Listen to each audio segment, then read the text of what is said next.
7 अक्टूबर 2023 को हमास ने, जो कि पैलेस्टीन का एक टेररिस्ट ऑर्गेनाइजेशन है, इसराइल पर अटैक किया। और ये पहली बार नहीं था कि जब पैलेस्टीन की तरफ से इसराइल पर अटैक हुआ हो। इसराइल और पैलेस्टीन का कॉन्फ्लिक्ट तब से है जब से ये दोनों कंट्रीज बने हैं। इस वीडियो में हम बात करेंगे कि आखिर इसराइल पैलेस्टीन, जिसको पैलेस्टीन भी कहते हैं, इसराइल पैलेस्टीन के बीच में कॉन्फ्लिक्ट की असली वजह क्या है, दोनों देशों के बीच टेंशन का रीजन क्या है, गाजा स्ट्रिप क्या है, हमास क्या है, यरूशलेम क्या है, यरूशलेम दोनों कंट्रीज के लिए इंपॉर्टेंट क्यों है। इन सब क्वेश्चन के आंसर के लिए हमारे वीडियो में अंत तक बने रहिए। अगर इसराइल की ज्योग्राफी की बात करें तो इसराइल मिडिल ईस्ट में मौजूद एक यहूदी कंट्री है। इसके ईस्ट हिस्से में वेस्ट बैंक और दक्षिण पश्चिम में गाजा स्ट्रिप यानी गाजा पट्टी है। वेस्ट बैंक और गाजा स्ट्रिप को आमतौर पर फिलिस्तीन के तौर पर जाना जाता है। वेस्ट बैंक में पैलेस्टीन नेशनल अथॉरिटी सरकार चलाती है। इसे यूनाइटेड नेशन से मान्यता मिली हुई है। वेस्ट बैंक में ही इस्लाम, यहूदी और ईसाई धर्म का पवित्र शहर यरूशलेम भी मौजूद है। वहीं इसराइल के दक्षिण पश्चिम हिस्से में स्थित गाजा स्ट्रिप, जो दोनों तरफ से इसराइल से घिरा हुआ है, इसके एक तरफ मेडिटेरियन सी है और एक तरफ से इसका बॉर्डर इजिप्ट से लगता है। इसराइल पर ताजा हमला इसी गाजा स्ट्रिप से किया गया है, जिस पर साल 2007 से हमास का कब्जा है। अगर हिस्ट्री की बात करें तो बहुत से लोग बोलते हैं कि इसराइल नाम की कोई कंट्री इस जगह थी ही नहीं, जबकि इस्लाम और क्रिश्चियनिटी से भी पहले यहूदी किंग सोलोमन वहां पर राज किया करता था और उसके राज्य का नाम किंगडम ऑफ इसराइल था। उसी ने यरूशलेम में फर्स्ट टेंपल बनवाया, जो बाद में कई बार तोड़ा गया, जिसकी दीवार आज भी है, जिसे वेस्टर्न वॉल कहते हैं।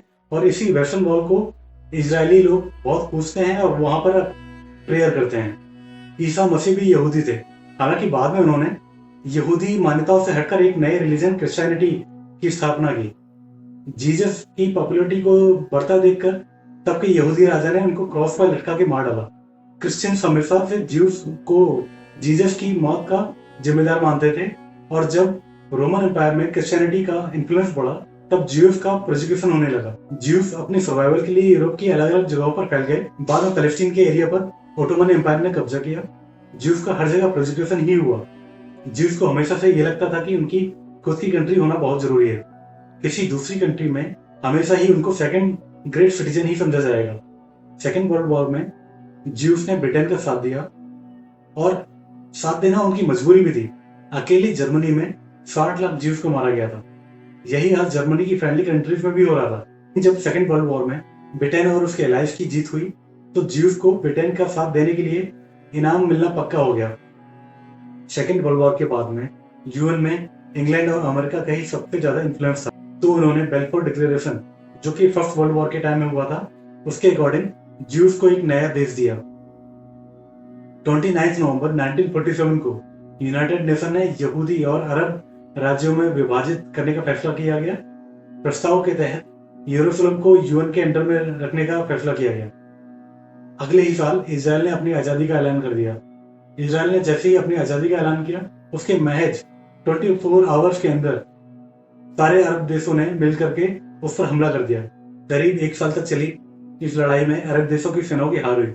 अंत में इसराइल ने पैलेस्टीन की और जमीन पर कब्जा कर लिया, जिससे इसराइल, वेस्ट बैंक और गाजा पट्टी का नाम दिया गया। इसराइल पैलेस्टीन कॉन्फ्लिक्ट के बीच में यरूशलेम की हिस्ट्री को भी समझना बहुत जरूरी है। दरअसल यरूशलेम मुसलमानों, ईसाइयों और यहूदियों का एक पवित्र प्राचीन शहर है। वेस्ट यरूशलेम पर 1948 से इसराइल का कब्जा है।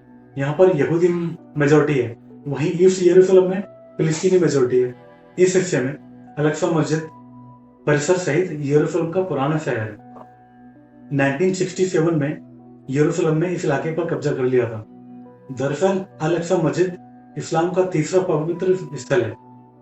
इसके अलावा यहूदी भी इसे अपना सबसे पवित्र स्थल मानते हैं। दोनों इस पर अपना अपना दावा करते हैं, जो कि विवाद की एक और वजह है। यहूदियों के लिए टेम्पल माउंट और मुसलमानों के लिए अल हरम अल शरीफ के नाम से मशहूर पवित्र स्थल में अल-अक्सा मस्जिद और डोम ऑफ द रॉक शामिल है। डोम ऑफ द रॉक को यहूदी धर्म में सबसे पवित्र स्थल का दर्जा दिया गया है। इस्लाम से जुड़े होने के कारण डोम ऑफ द रॉक को मुस्लिम भी पवित्र स्थल मानते हैं। गाजा पट्टी या गाजा स्ट्रिप एक पैलेस्टीन एरिया है। यह इजिप्ट और इसराइल के मध्य में मेडिटेरियन तट पर स्थित है। इस पर हमास का शासन है। हमास सबसे बड़ा फिलिस्तीनी का सैन्य समूह है और क्षेत्र के 2 प्रमुख पॉलिटिकल पार्टी में से एक है। यह ऑर्गेनाइजेशन इसराइल के अगेंस्ट आर्म्ड रेजिस्टेंस के लिए भी जाना जाता है। दरअसल 1948 में अरब इजराइल वॉर के बाद नवगठित गाजा पट्टी पर इजिप्ट का कंट्रोल था, लेकिन 1967 में हुए 6 दिनों की वॉर में इसराइल ने इस पर फिर से कब्जा कर लिया। इसके बाद 1993-94 में इसराइल ने पैलेस्टीन लिबरेशन ऑर्गेनाइजेशन, जिसको उस टाइम पर यासर अराफत लीड करते थे, दोनों के बीच में एक समझौता हुआ जिसे ओस्लो अकॉर्ड कहते हैं। ओस्लो अकॉर्ड की शर्तों के अकॉर्डिंग फिलिस्तीन अथॉरिटी, जिसपे उस वक्त इसराइल का कब्जा था, उसका ट्रांसफर स्टार्ट किया। 2005 में इसराइल ने गाजा पट्टी से अपने सभी आर्मी और रेजिडेंट्स को हटा लिया। इसके बाद 2006 में हमास ने गाजा में इलेक्शन जीता। एक साल बाद हमास ने पैलेस्टीन अथॉरिटी के सुरक्षा बलों को हटाकर गाजा पर पूर्ण नियंत्रण हासिल कर लिया। हमास को अमेरिका और इसराइल ने एक टेररिस्ट ऑर्गेनाइजेशन डिक्लेयर किया हुआ है। गाजा स्ट्रिप जैसी जगह पर रहने के बावजूद भी हमास को अरब कंट्री की तरफ से पैसा और वेपन्स हमेशा से मिलते रहे हैं। हमास के सबसे बड़े सपोर्टर में कतर, ईरान और टर्की है। हमास के लीडर इस्माइल हानिया खुद कतर में रहता है और कतर, ईरान और टर्की हमेशा से हमास को फंड और वेपन्स देते रहे हैं। दुनिया के सामने ये कंट्रीज ह्यूमैनिटेरियन एड के नाम पर हमास को पैसा देते हैं और हमास इन पैसों का इस्तेमाल वेपन्स के लिए करता है और जब तक इसराइल पर अटैक करता रहता है। आज के समय में 2 पैलेस्टीन है, एक वेस्ट बैंक है, वहां पर पैलेस्टीन नेशनल अथॉरिटी की गवर्नमेंट है, और एक दूसरा पैलेस्टीन गाजा स्ट्रिप में है, जिस पर हमास का इन्फ्लुएंस है। दोनों ही एक दूसरे को पैलेस्टीन का रिप्रेजेंटेटिव नहीं मानते और पैलेस्टीन की इनोसेंट जनता हमेशा इन वायलेंस की वजह से पिसती रहती है। कुछ लोगों का मानना है 1948 में जो यूएन ने जो 2 देश बना के दिए थे, उसी सिचुएशन पर ये वापस जाने चाहिए, लेकिन अब ऐसा पॉसिबल नहीं है क्योंकि अधिकतर जगहों पर इसराइल ने अपना सेटलमेंट किया हुआ है। वहां पर कॉलोनीज हैं, वहां पर लोग रह रहे हैं, वहां पर स्कूल हैं, वहां पर इंडस्ट्रीज हैं, तो ये तो बिल्कुल प्रैक्टिकल नहीं है। और ऐसा भी नहीं हो सकता कि इसराइल वायलेंस को देखता रहे और कुछ ना करे। एक तरफ हमास है और अरब कंट्रीज हैं जो इसराइल के एग्जिस्टेंस को ही एक्सेप्ट नहीं करते। उन्हें प्रेजेंट में देखना चाहिए। इसराइल अब कोई छोटी कंट्री नहीं है। इसराइल की कई लड़ाइयां हो चुकी हैं अरब कंट्रीज से, लेकिन आज तक कोई भी कंट्री इसराइल को हरा नहीं पाई है। जो हाल ही में जो अटैक हुआ है, इसका रीजन भी यही है। हमास एग्जिस्टेंस ही नहीं मानता है इसराइल का। वो हथियारों के दम पर इसराइल को खत्म करना चाहते हैं। उनको मान लेना चाहिए, उनको समझ जाना चाहिए कि उनकी ताकत इसराइल के सामने कुछ भी नहीं है। ये कॉन्फ्लिक्ट हथियारों के दम पर कभी खत्म नहीं हो सकता।